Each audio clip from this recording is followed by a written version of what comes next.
Hey everybody, welcome back to my channel. My name is Yo-sha and I'm your go-to channel for all things real. Today's topic is going to talk about how to handle your significant other getting released from jail, prison, how to approach the situation best. I'm going to be giving advice to someone who had a question. If you have any questions for me and you'd like for me to answer it in a video for you, feel free to comment down below or reach out in my community tab or Instagram and I will make a video on it for you. Today's question is, it says, I was wondering if you would be up for using my question in a video. As my boyfriend of 3 years and 3 months is coming out of a 9-month sentence in June. It could be earlier. It's been so hard on him, so he hasn't spoken to me the whole time he's been in. I put up with a lot before, so he probably feels bad and he's embarrassed. And his brother confirmed that my boyfriend doesn't like to talk about the outside world. Any general advice for his release? I've always felt like he'll need time after he's released to see me. Days, weeks, a month. Example, when he got arrested, he didn't want to see almost anyone because it was such a shock to him. And he knew he let people like me down. It took him around a month to see me.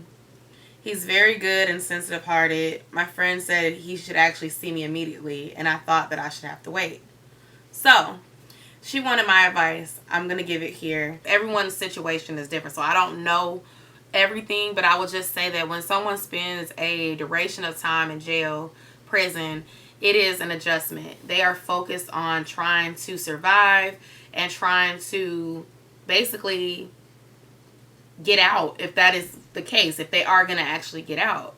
And so it's an adjustment for them going in and losing their freedom, losing their friends, losing the ability to talk to whoever they wanted to talk to.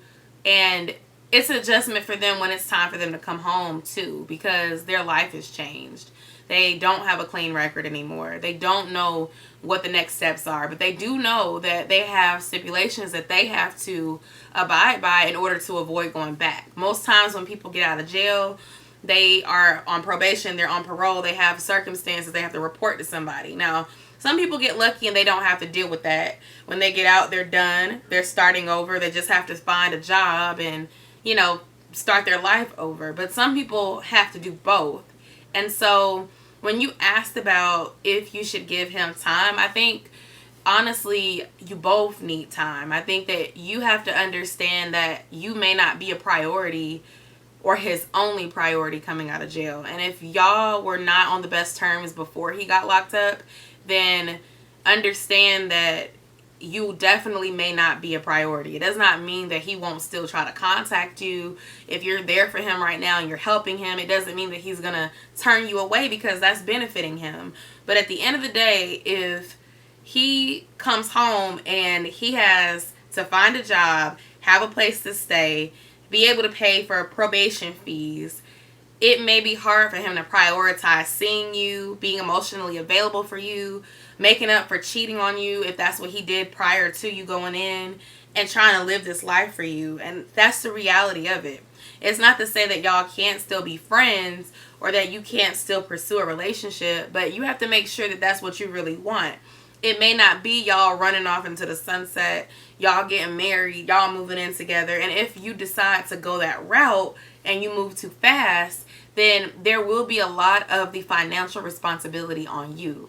And if that's something that you're okay with, just know that that is a reality going into the relationship, because he may not be ready to financially be a good partner for you. This person that actually wrote me, I think you know the answer to your question. I think space will be good for you and for him. Go ahead and apply that distance now if need be. And not to say that you won't be there, but I think sometimes when you're in love with somebody and they're locked up, you get this fear of losing them. But where are they going? What do they offer to the next woman or man? What is the next woman offering that you're not giving? You have to have that love for yourself to know that you bring something to the table.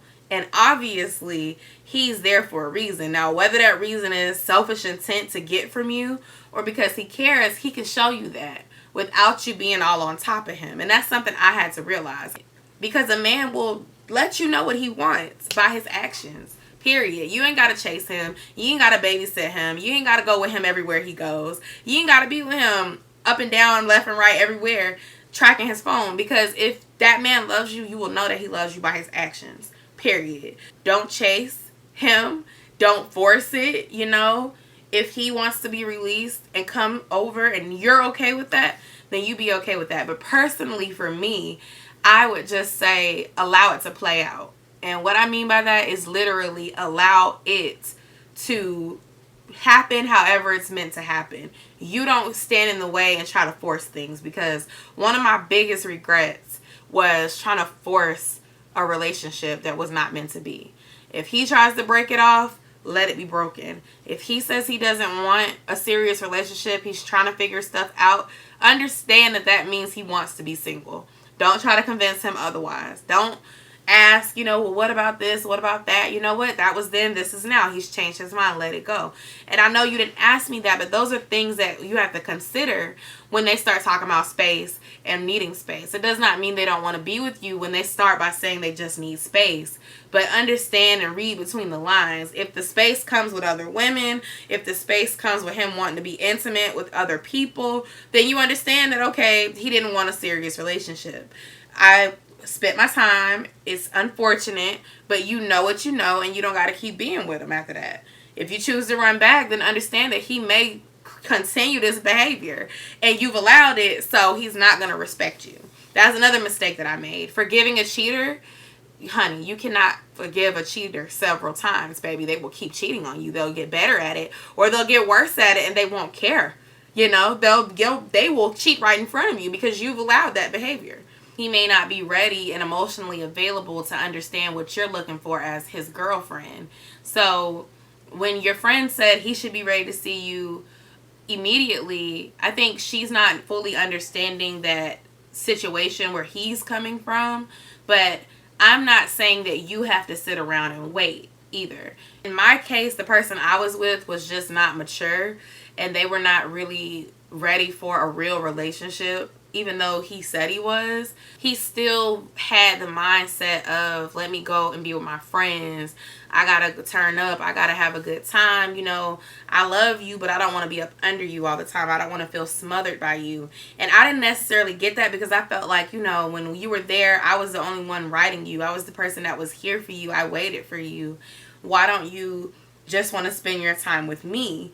But this was prior to like all the cheating and the horrible things that happened later. But this is like when we were young, like fresh out of high school. I was a freshman in college. Like we were young at this time. I just think that I should have allowed him that time to adjust. And let him come to me. Like if he wanted me, he could prove that he wanted me. And if he didn't want me, then his actions would show that too. And I think that that's what you have to do. It's not to say that you should just leave him. Your heart is not telling you to do that. But I'm saying that you have to let him show you that he wants you. Just like you would require any other man to show you that they want you.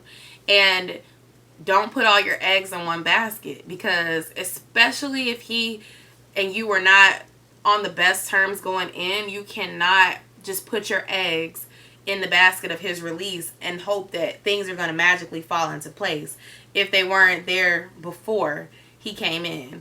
Like, the only way that you should expect that is if y'all were married or engaged and he was faithful and y'all hadn't had any signs of infidelity or rockiness in the relationship in which it involved y'all not being together. And even if you are married or engaged watching this video, I would say this: you still need to allow your time to adjust.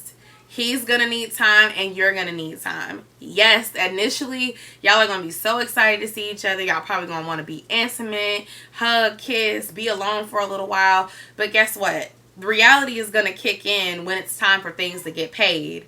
Whether it be bills, whether it be probation fees, whether it be an apartment that y'all want to get together. These things are going to come up. So it's important that y'all understand that it can't just be about the love that y'all have for each other and that's it. Because that's just not how life works. That's not how life works for someone if you're dealing with dating an inmate or ex-inmate or not. That's just life in general. Love does not pay bills. Love does not get rid of emotional damage that may have come from y'all being apart. Love does not heal all wounds. Sometimes there are things and actions that have to take place that is going to fix those things. And then y'all have to be on the same page. So my advice is to just allow that time and really be honest about what you want with yourself, and be honest with him too, because y'all may not want the same things. And if he tells you that he does not want a relationship right now, if he tells you that he is not looking for that, then you need to hear him and understand him and don't try to push it. Also know that while he's locked up, he may say that he wants to get married, he wants to be with you, you're his priority, but ask yourself how his actions align with that. Is he saying these things because you put money on his books regularly, you got his back, he needs you because you are the reason why he's eating right now? Or is that the way that he talked to you before? You gotta think about the before and the after and the during. You can't just think about what he's promising you on the other side, because realistically he could be promising that to you and 5 other people. Dating somebody that's locked up is a real challenge. I don't know if it's the best. You know, for me it was not. And that's why I still do these videos. That's why I still share this story, because I was young, I was in love, and I played myself, and he played me too, but I played myself because the signs were there prior to him going in, prior to him getting out, prior to the 3rd and 4th time that he was in there, and I still tried to be in touch. I should have just washed my hands with it, but I didn't, out of love and out of being young and naive. And so I share that with you just to tell you to really think about the facts, not the feelings. You got to think about the facts. What took place? What did he say? What did he do before he needed you? Don't think about what he's doing while he needs you, because while somebody needs you, they'll be the nicest to you. Like, the best analogy I can give you is when somebody wants to borrow money from you, girl, they are so nice. They promise they're going to pay you back. They know what time they're going to pay you back. They know how they're going to give you extra. They'll say anything because they want that money from you. The whole attitude changes when it's time for them to pay it back, okay? They look at you like you're the one asking to borrow money for the first time. They have an attitude about it. They don't want to pay. They got excuses about why they can't pay, or they just sitting there telling you like, oh, it's just this amount, it's just that. So just understand that, like, the tone is different when somebody needs you versus when he was free and he didn't need you. I feel like I went off on a tangent. I done talked about a few things, but I'd love to hear your thoughts on this. If you have a question for me, you can always ask Yo-sha. Drop it in the comments below. Send me a message on IG. And I'll see y'all in my next video. Be sure to subscribe to my channel for more videos like this. Bye.